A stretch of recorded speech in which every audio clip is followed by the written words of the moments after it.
Are you afraid of death?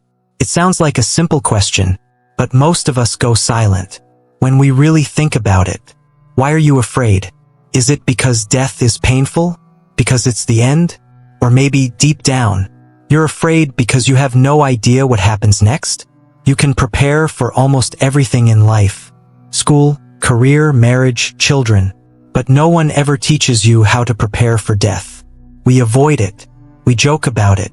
We treat it like it's something that happens to other people. But none of us can escape it, and none of us truly knows where we go, what we see, or whether we even exist beyond that final breath. So what if there were a book, a guide that maps what happens as consciousness leaves the body, that walks you through the strange states after death, and even shows you how not to get stuck in the cycle of rebirth? That book exists. It's called the Tibetan Book of the Dead, written by Tibetan Buddhist masters over 1,000 years ago. And it's not just a book for the dead. It's a map of consciousness for the living, a guide to help you meet the inevitable with clarity, peace, and maybe even freedom. And today, you're invited to step into that journey, to understand death, so you can live a life no longer ruled by fear. If this speaks to something in you, don't just scroll away. Like this video, subscribe, and share it with someone you love. Because the more we talk about death, the more fully we can live. And who knows, this might just change the way you see everything.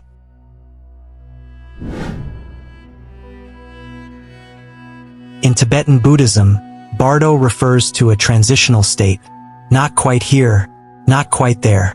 While it's most often associated with the time between death and rebirth, the idea actually applies to many moments in life. A divorce, losing your job, a depressive episode, a deep spiritual awakening.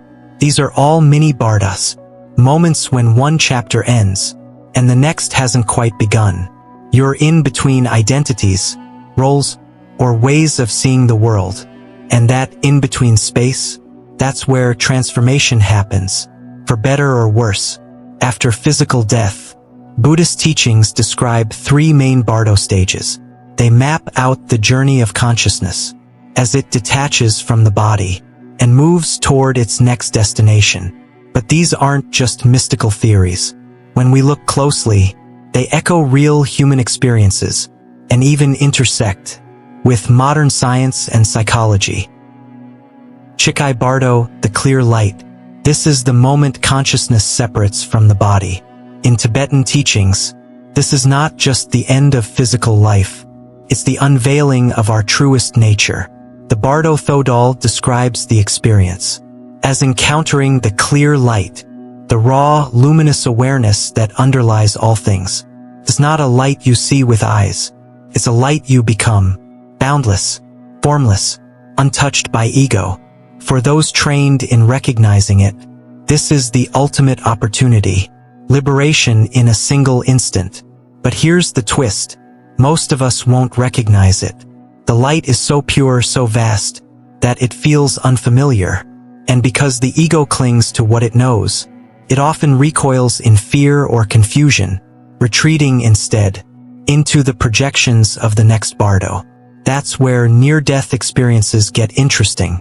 Across cultures, people describe entering a tunnel, seeing a radiant light, feeling an overwhelming sense of peace, or merging into something infinite.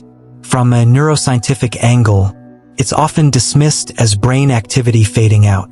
But how do you explain the emotional clarity, the life reviews, the awareness of things happening in the room, even when there's no measurable brain function? These stories line up, almost word for word, with what Tibetan masters wrote 1,000 years ago. Coincidence? Or are we tapping into a universal process no one has fully mapped yet? Konyi Bardo, the projections begin. If Chikai is the moment of truth, Konyi is the moment of reaction. Consciousness, still detached from the body, begins to generate visions, some blissful, others horrific. But nothing here is external. This is not heaven and hell in the way we often imagine. These are reflections of your own mind. Everything unprocessed, unloved, unseen, now takes shape and comes to greet you. For the unprepared, this stage can be terrifying. The peaceful figures of deities may appear and feel overwhelming, and the wrathful ones may look like demons, chasing you through a dreamlike landscape. But here's the deeper teaching. All of it is you. The wrathful forms are not punishments. They're fierce mirrors. They're the unintegrated fears, traumas, and shadows you avoided in life. This aligns strikingly with Carl Jung's idea of the shadow self. He believed that what we repress doesn't disappear. It gathers power in the unconscious. And in moments of rupture or vulnerability, it bursts forth. That's exactly what Bardo describes. The mind turned inside out. This isn't just philosophy. It shows up in real life. Think of someone in a crisis who suddenly collapses under the weight of everything they've been avoiding, or someone who hits rock bottom and emerges transformed, clearer, freer. These psychological earthquakes are mini-conius. We either run from what we see, or we integrate it and move forward. Sitpa Bardo, the pull toward rebirth. Sitpa is where things start to solidify again. Consciousness begins to crave form, to reach for a new body, a new life. This craving isn't random. Tibetan texts say our rebirth is shaped by karma. Not just our actions, but our intentions, our attachments, our habitual tendencies, what we're drawn to, what we fear, what we long for. All of it magnetizes the next chapter. To explain this, modern thinkers sometimes point to resonance theory, the idea that energy seeks out a frequency that matches it, like a tuning fork that vibrates. When another is struck nearby, your consciousness finds the environment that fits what you've become. This isn't just about reincarnation. This happens while we're alive. Every time you repeat the same mistakes, date the same type of person, or sabotage your own progress, that's karma. That's resonance. That's the Sitpa Bardo in motion. We're reborn into the same patterns again and again, unless we consciously interrupt them. And here's the part that stings a little. Many of us live our whole lives in bardos, without ever realizing it. We exist in loops, jobs that don't fit, relationships that drain us, identities that have expired. The transitions are there. The chance to wake up is there. But if we're not paying attention, we just sleepwalk into the next cycle. So the question isn't just, what happens after we die? It's also, are we living like we know we'll die? Are we aware of the bardos we're already in? The emotional limbos, the spiritual in-betweens, the invitations to change? Because Bardo isn't some mystical realm, waiting for us after death. It's here now, in every ending, every moment of uncertainty, every chance to let go. You still with me? Good. Because recognizing you're in a Bardo is the first step to not getting lost in one. And once you see the pattern, you don't just survive transitions, you learn to navigate them with presence, maybe even with grace. In 2006, a Dutch cardiologist named Dr. Pim van Lommel published a study in the Lancet that shook the medical world. He had been collecting detailed reports from patients who were declared clinically dead, no heartbeat, no brain activity for several minutes, and yet came back describing vivid experiences, floating above their bodies, seeing a tunnel of light, meeting deceased relatives, even recalling conversations in the operating room while they were unconscious. These weren't random hallucinations. The clarity, consistency, and emotional intensity of these accounts pointed to something far more complex. Could consciousness really persist beyond the body, even briefly? Quantum consciousness, beyond the brain?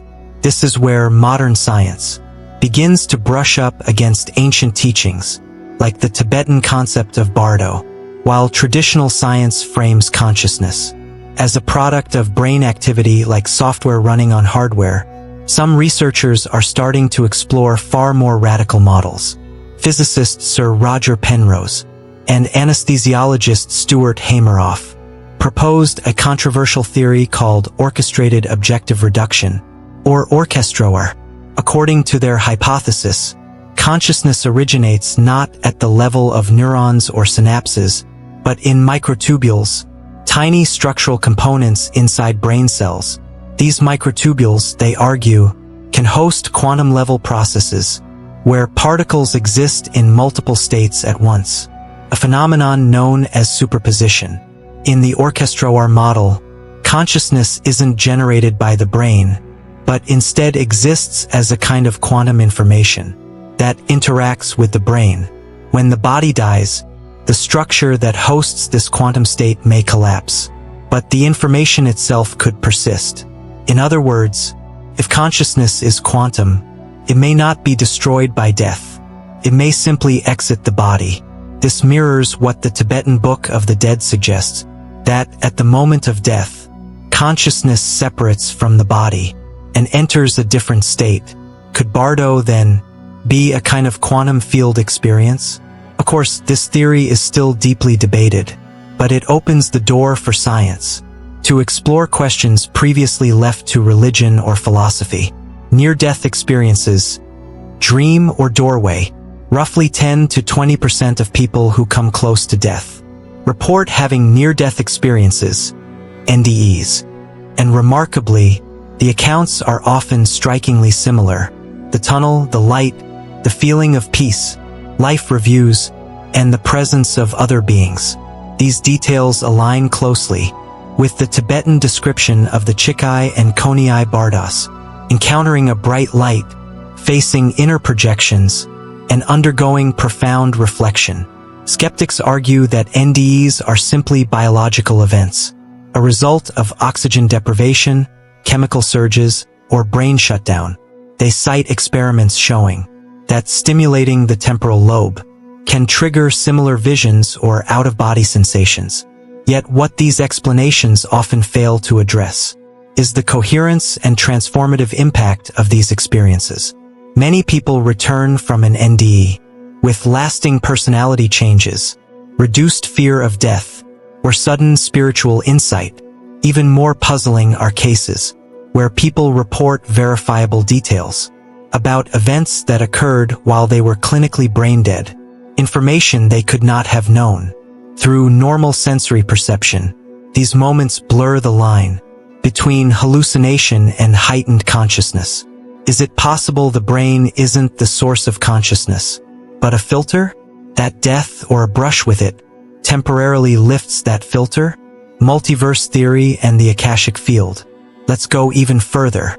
The idea of reincarnation, central to many Eastern traditions, assumes that consciousness moves from one life to another. But how might that work, if at all, within a scientific framework? Some physicists, including those working in string theory and cosmology, suggest we live in a multiverse, a vast collection of parallel universes, where every possible version of reality plays out. If that's true, could death in one timeline simply mean consciousness shifts to another branch? Rebirth wouldn't require a physical transfer of a soul, but rather a realignment of awareness with a different version of reality. This concept, while speculative, offers a scientific metaphor for what Tibetan Buddhism has described for centuries. Meanwhile, the Hindu belief in the Akasha field, an energetic plane where all thoughts, actions, and experiences are recorded, bears an uncanny resemblance to ideas in quantum information theory. Some researchers have proposed the existence of a universal information field where every particle and event is remembered in the fabric of spacetime. Theoretical physicist Ervin Laszlo refers to this as the Akashic field, a concept that bridges ancient metaphysics and cutting-edge science. If such a field exists, it could help explain the phenomena of past life memories, spontaneous knowledge, or even the karmic patterns that appear to shape our lives. These ideas don't confirm reincarnation or Bardo as literal truths, but they do suggest there may be mechanisms through which consciousness and its effects persist beyond a single lifetime. So where does this leave us? Science hasn't proven the Tibetan model of Bardo, but it hasn't disproven it either. What's clear is that the boundary between life and death, body and mind, is far blurrier than we once thought. Quantum theories, near-death studies, and emerging models of consciousness are challenging the old materialist view that the brain creates awareness, like a light bulb produces light. Instead, we may be looking at something more like a radio receiver. When the body stops working, the signal doesn't necessarily vanish. It just stops being received. Maybe the Tibetans were onto something. Maybe Bardo isn't just a metaphor, but a real process, one that science is only beginning to catch up to. And if that's the case, the question isn't just, what happens after we die? But also, what is consciousness really made of? And could the answers be waiting, not in the stars, but in the space between lives? Why do many Eastern cultures spend so much time preparing for death? It might seem strange from a Western perspective. In much of the modern world, death is something to avoid, ignore, or sanitize, kept behind hospital curtains and euphemisms. But in many Eastern traditions, particularly within Tibetan Buddhism, death is not viewed as a final tragedy, but as a rare and powerful opportunity. Not just the end of life, but a moment of deep potential, perhaps the most important moment of all. That's why monks meditate in graveyards. That's why some spend years preparing for the last breath, as seriously as if training for an Olympic event. Because in the Eastern view, how we meet death determines whether we remain trapped in cycles of suffering or break free entirely. Bardo isn't just for the dead. The Tibetan Book of the Dead might focus on what happens after physical death, but its wisdom applies to life too. The concept of Bardo, a transitional state, can show up at any point, when the old self dissolves, and the new one hasn't yet formed. Think about a painful breakup, career collapse, a midlife crisis, or even a spiritual awakening that turns your worldview upside down. These are all bardos in everyday clothing. The outer form may stay the same, but internally you're unmoored, floating between identities. The life you knew no longer fits, and the life to come isn't clear yet. Eastern philosophy treats these moments not as problems to fix, but as doorways. Each bardo, whether triggered by death or life, offers a chance to let go of illusion, confront our attachments, and wake up. It's not comfortable, but it is sacred. Training while alive for the moment of death. This is why many Eastern teachings emphasize not just what happens after death, but how to prepare for it while still alive. The idea is simple. If death is the ultimate bardo, and bardos are about navigating uncertainty and inner projection, then the best preparation is learning how to work with your own mind. Meditation is at the heart of this. Practices like samatha, calming the mind, and vipassana, insight meditation, help individuals develop stability, clarity, and awareness. These qualities are essential, not just for spiritual growth, but for staying conscious during transitions, including the dying process. In Tibetan teachings, the more trained your awareness, the more likely you are to recognize the clear light of the first bardo, and merge with it, rather than recoil from it. But meditation isn't the only tool. Visualizations, mantra recitations, and specific contemplative practices like Tonglen, breathing in the suffering of others, breathing out compassion, train the mind to go beyond ego. In the Konyi Bardo, where fearsome or beautiful visions arise, it's your relationship with ego that determines how you respond. Do you cling to pleasant forms? Do you run from the terrifying ones? Or can you see through all of them, realizing they are just expressions of your own mind? Eastern thought insists that you can prepare for that test by doing the inner work now. Phawa, conscious dying as a spiritual practice, perhaps the most direct practice aimed at death itself, is Phawa, the transference of consciousness. It's a method designed to help a person direct their awareness at the moment of death, so that it can leave the body in a state of clarity, potentially bypassing confusion or lower rebirths. In Phawa, the practitioner trains to project their consciousness out of the crown of the head, while visualizing a pure realm or enlightened being. It's not just symbolic. According to the teachings, the exit point of consciousness affects the trajectory of what comes next. The crown is considered the gateway to higher realms, or liberation. This might sound mystical, but the logic is consistent.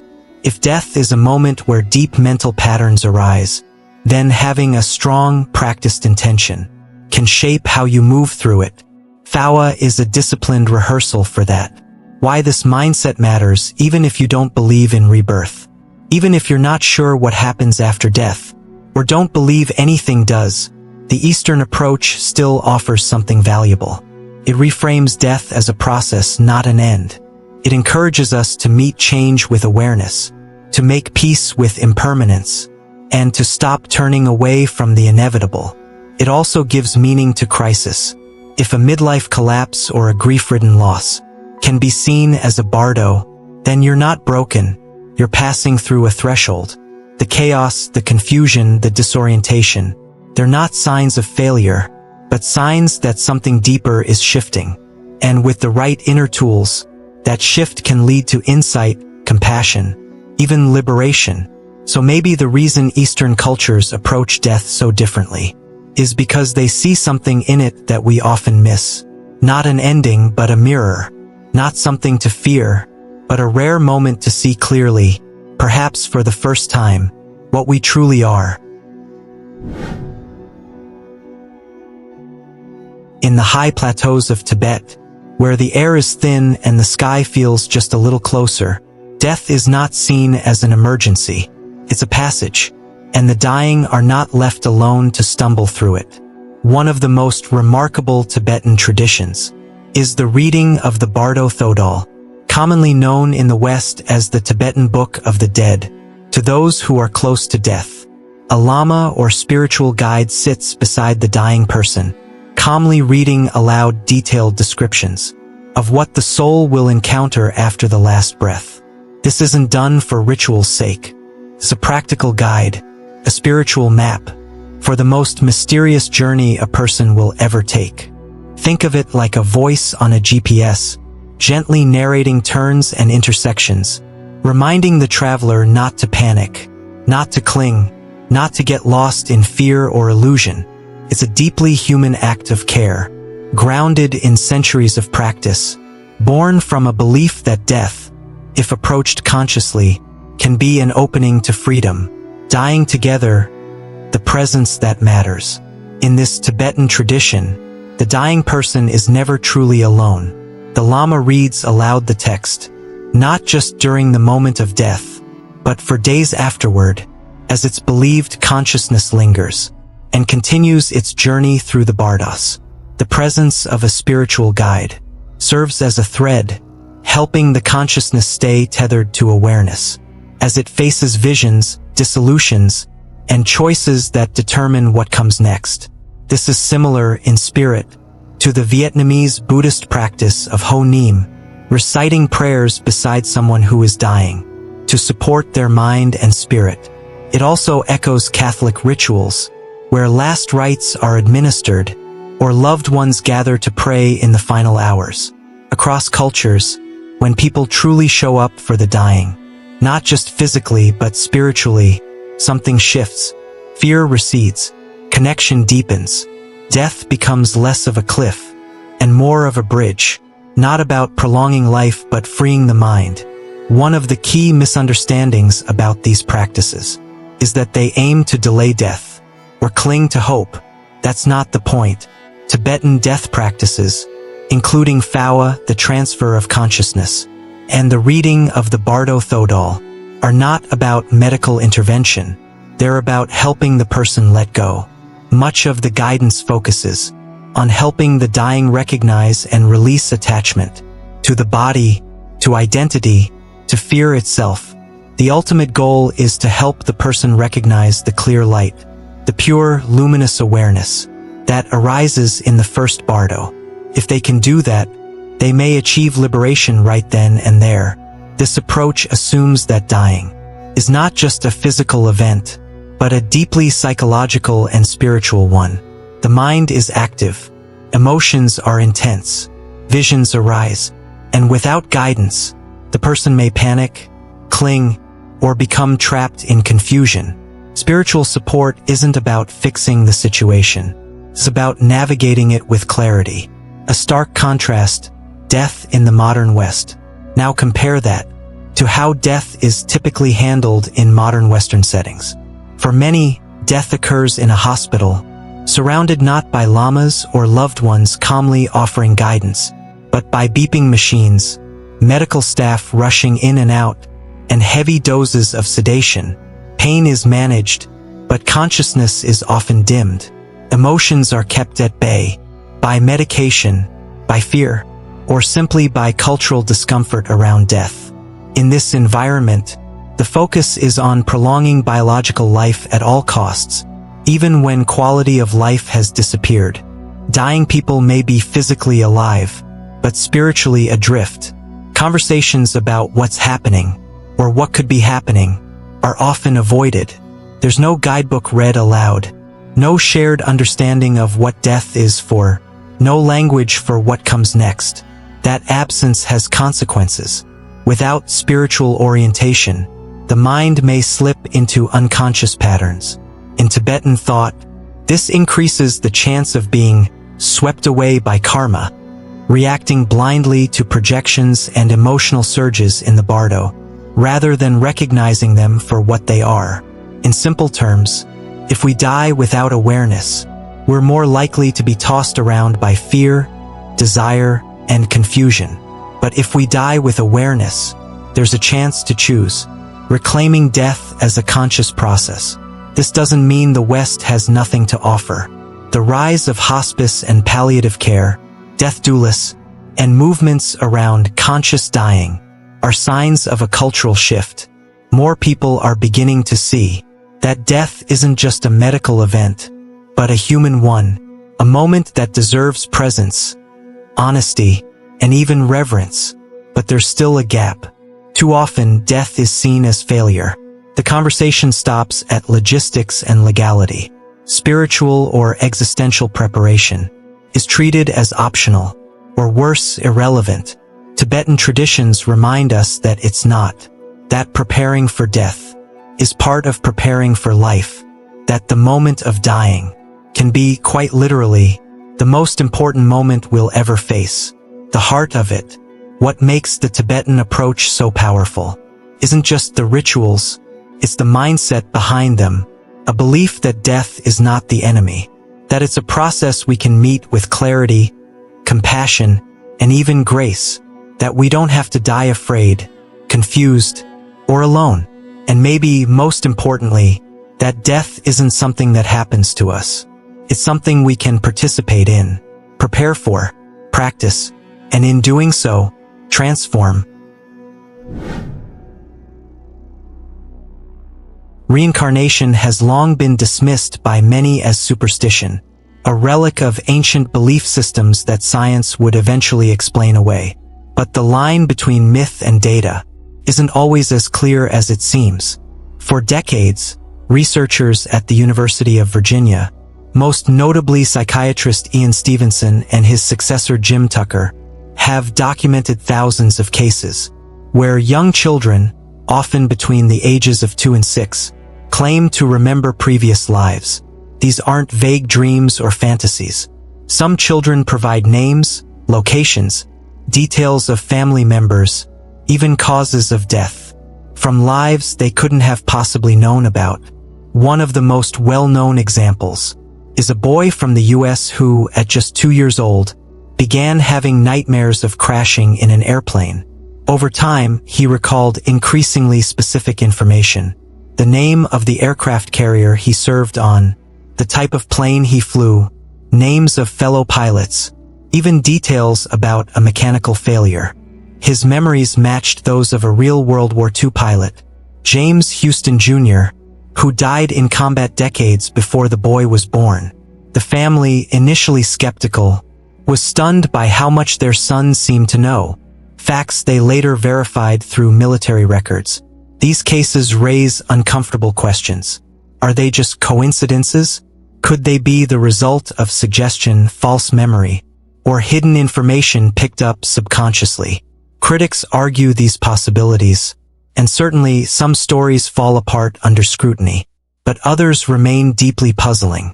In hundreds of cases, the children spoke of lives that took place far away, or in obscure regions, with details confirmed only after investigation.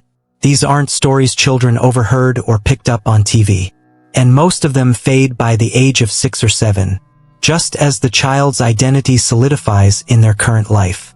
While stories of reincarnation stir the imagination, the deeper question is how they might connect to something observable in science. One possible link lies in the idea of karmic imprinting, not as moral accounting, but as a form of energetic residue. If consciousness can influence matter, as suggested by the observer effect in quantum physics, then it's not unreasonable to ask whether mental actions, intentions, emotions, choices leave behind some traceable imprint. This is where Eastern and Western ideas start to overlap. In Buddhism, karma isn't just a reward or punishment system. It's a way to describe how patterns of thought and behavior continue unless consciously changed. In modern psychology, we talk about generational trauma, emotional conditioning, and behavioral loops, many of which play out unconsciously, shaping lives in ways that feel predetermined. And if we take seriously the idea that consciousness interacts with the physical world, perhaps those patterns persist not just within a life, but beyond it. Skeptics often counter that such phenomena could be explained as neurological illusions. They point to brain chemistry, childhood fantasy, or cryptomnesia, memories formed from forgotten sources. But then there's the more unsettling issue. Why do people from vastly different cultures, backgrounds, and belief systems describe similar features in their near-death experiences? Why do so many speak of a tunnel, a light, a sense of detachment, of reviewing their lives, of encountering beings that feel both external and personal? If Bardo were just a culturally constructed myth, we'd expect only those exposed to the idea to report it. But the similarities stretch across continents and faiths, from Christian mystics to Indian villagers to secular patients in Western hospitals. The consistency suggests a common psychological or physiological process, or perhaps something deeper we haven't yet learned how to measure. And that's where the biggest challenge lies: measurement. Science is built on observation and replication, but consciousness, especially in its disembodied or transitional states, doesn't fit neatly into those models. You can't dissect a thought or weigh a dream. You can't prove the presence of a mind without a brain, at least not yet. But absence of evidence isn't evidence of absence. There was a time when we couldn't detect radio waves, dark matter, or the microbiome. Reality didn't start existing when we invented instruments sensitive enough to observe it.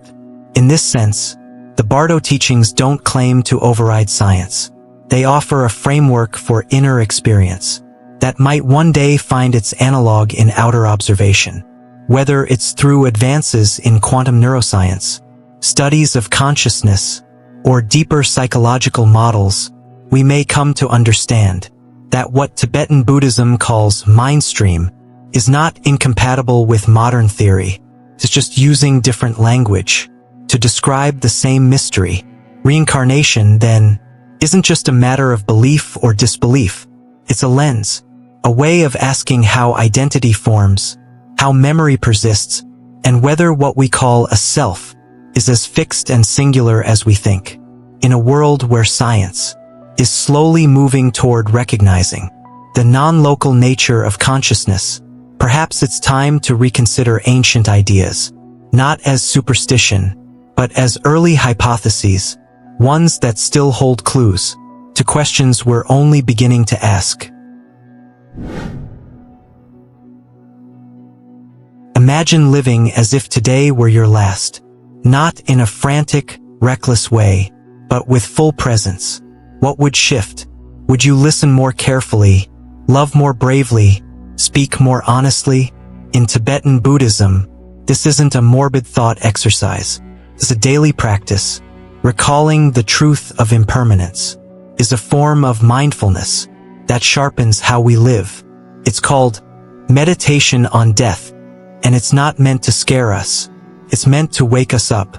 A simple but powerful version of this is to take a few quiet minutes each morning to remind yourself, this could be my last sunrise. These words I speak today might be my last. First, it feels heavy, but then something opens. You notice more. You slow down. Gratitude surfaces. Not because everything is perfect, but because you're still here, fully alive. You can also try this exercise as you go through your day. Pick a moment, drinking your tea, hugging a friend, hearing laughter, and silently say, if this were the last time, would I be paying more attention? This practice brings immediacy. It cuts through distraction. Life stops feeling like something to get through and starts to feel like something to be with. But death doesn't only come at the end of life. It visits in smaller ways all the time, through heartbreak, failure, endings of all kinds. These are what some call little deaths. A breakup that cracks you open. A career collapse that leaves you directionless. A loss that changes your identity. These moments can feel like ruin, but they're also thresholds. In Buddhist and Christian teachings alike, death is not the end. It's a door. The Bible says, unless a grain of wheat falls into the ground and dies, it remains alone. But if it dies, it produces much fruit. Similarly, in Buddhist thought, each time the ego dissolves, even painfully, we come closer to seeing what's real beneath it. What we call suffering is often the shedding of what no longer fits. What we call fear may be the mind's resistance to transformation. These deaths in life ask us to let go, not of hope, but of illusions. They teach us how to release control, how to trust the unknown. And just like in the Bardo teachings, if we can stay aware in the middle of collapse, something in us is reborn, not as someone else, but as someone more honest, more aligned, more free. That freedom doesn't come from denying death. It comes from preparing for it, not obsessively, but consciously. In Tibetan Buddhism, preparing for death is part of living well. It's not about rituals alone, but about reshaping your mindset. To live as someone who's made peace with death is to carry a kind of quiet strength. You become harder to manipulate, less shaken by loss, more rooted in what really matters. This preparation isn't abstract, can be practical, even gentle. It means having conversations with loved ones about your wishes. It means reflecting on what you'd regret not doing, and then doing it. It means making time to sit with silence and ask, if death knocked tomorrow, what in me would resist? What in me is already ready? The goal isn't to die early. The goal is to stop waiting to live. The Vietnamese monk Thich Nhat Hanh once said, many people are alive but don't touch the miracle of being alive. Touching that miracle often requires us to face what we avoid, the fact that all of this will end. But in that recognition, life becomes radiant. You don't take love for granted. You forgive more easily. You let go of things that never mattered anyway.